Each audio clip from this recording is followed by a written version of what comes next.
নমস্কার বন্ধুরা, সকলকে আমার চ্যানেলে স্বাগত। রাজ্যের সমস্ত ধরনের সরকারি কর্মচারীর পাশাপাশি সমস্ত ধরনের পেনশনার এবং ফ্যামিলি পেনশনারদের ডিএ সংক্রান্ত বিষয়টি, যেটি এই মুহূর্তে সুপ্রিম কোর্টে বিচারাধীন অবস্থায় ছিল এবং যার বহু প্রতীক্ষিত শুনানি আজকে অর্থাৎ 16ই মে 2025 এই শুনানির জন্য ডেট ধার্য করা ছিল এবং এই শুনানিতে এক প্রকার কার্যত জয় পেয়েছে রাজ্যের কর্মচারী এবং পেনশনাররা।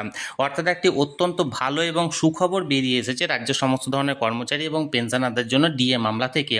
কী সেই সুখবরে কী বলা হয়েছে সকল কিছু আজকের ভিডিওতে বিস্তারিতভাবে আলোচনা করব।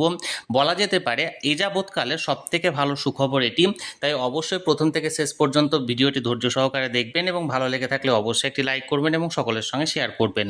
আর সেই সাথে এই চ্যানেলে যদি প্রথমবার হয়ে থাকেন এই রকমের ইনফরমেটিভ ভিডিও আরও দেখার জন্য যারা এখনও পর্যন্ত এই চ্যানেলটিকে সাবস্ক্রাইব করেননি তারা অবশ্যই চ্যানেলটিকে সাবস্ক্রাইব করে নিতে ভুলবেন না। তাহলে চলুন আমরা বিস্তারিত জেনে নিই।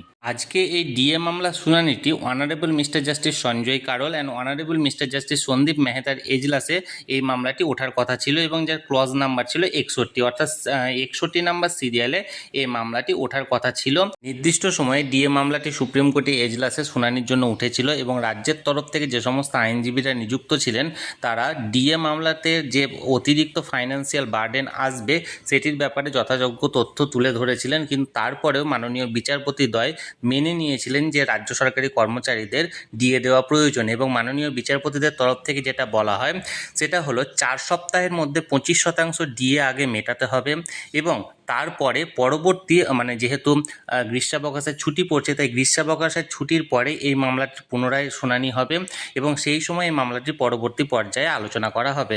অর্থাৎ আগামী 4 সপ্তাহের মধ্যে 25% ডিআরএস অ্যালাউন্স মিটিয়ে দিতে হবে এবং তারপর এই মামলাটির পরবর্তী শুনানি আগামী আগস্টে হতে চলেছে।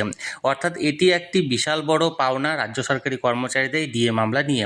আমি সবসময় চোখ রেখেছি যে কোনো আপডেট আসা মাত্রই ডিএ মামলা নিয়ে আমি আপনাদেরকে তৎক্ষণাৎ সেটা ভিডিওর মাধ্যমে শেয়ার করে দেবো। তাই যারা এখনও পর্যন্ত চ্যানেলটির সঙ্গে যুক্ত নেই চ্যানেলটিকে সাবস্ক্রাইব করে অবশ্যই চ্যানেলটির সঙ্গে যুক্ত হয়ে যান। আর এই ভিডিওটি ভালো লেগে থাকলে অবশ্যই একটি লাইক করুন এবং সকলের সঙ্গে শেয়ার করুন। আর সেই সাথে অবশ্যই চ্যানেলটিকে সাবস্ক্রাইব করুন। ধন্যবাদ, দেখা হচ্ছে পরের ভিডিওতে।